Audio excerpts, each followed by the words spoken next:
আসসালামু আলাইকুম রহমতুল্লাহ। আমার কথা শুনবার জন্য আপনাদেরকে স্বাগত জানাই। ইদানিং বিশেষ করে 5ই আগস্টের পর থেকে, গণ অভ্যুত্থানের পর থেকে ব্যারিস্টার ফুয়াদ প্রমোশন পেয়েছেন। তিনি এজিএস থেকে জিএস হয়েছেন।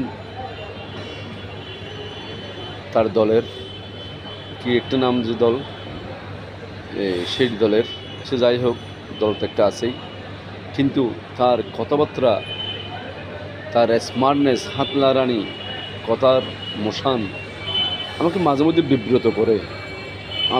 আমি তখন তার দিকে তীর ফেলাই, সে কি পাকিস্তানের সিএর এজেন্ট কিনা।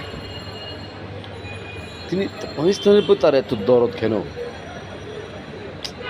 সেই দরদ নিয়ে আমার সন্দেহ হয়। বিষয়টা আপনারা একটু দেখবেন। তিনি মুক্তিযুদ্ধ নিয়ে বড় অ্যালার্জি, স্বাধীনতা যুদ্ধ নিয়ে বহুত অ্যালার্জি, মুক্তিযুদ্ধের সপক্ষেও যারা কথা বলেন তাদের নিয়েও অ্যালার্জি রয়েছে।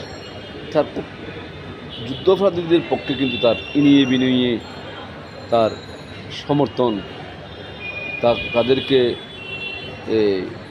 সাধু বানানোর জন্য তিনি কৌশলে অনেক কথা বলেন। কিন্তু দুঃখের বিষয়, বাংলাদেশে বাস করেন ৭১-এর যুদ্ধের কারণে, অথচ এই স্বাধীনতা না থাকলে আপনি আমি এভাবে কথা বলতে পারতাম না। এগুলো একটু মাথায় রেখে আল্লাহর হস্তে একটু স্বাধীনতাকে, মুক্তিযুদ্ধকে, ৭১-কে একটু লালন করিয়েন ভাই।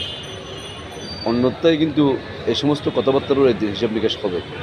কখন কোন সময় আপনি জনতার কাঠগড়ে দাঁড়াতে হয় তা বলা মুশকিল।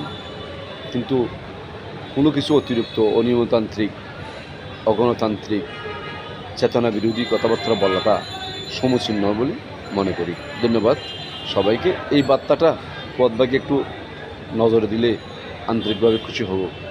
সালাম আলাইকুম।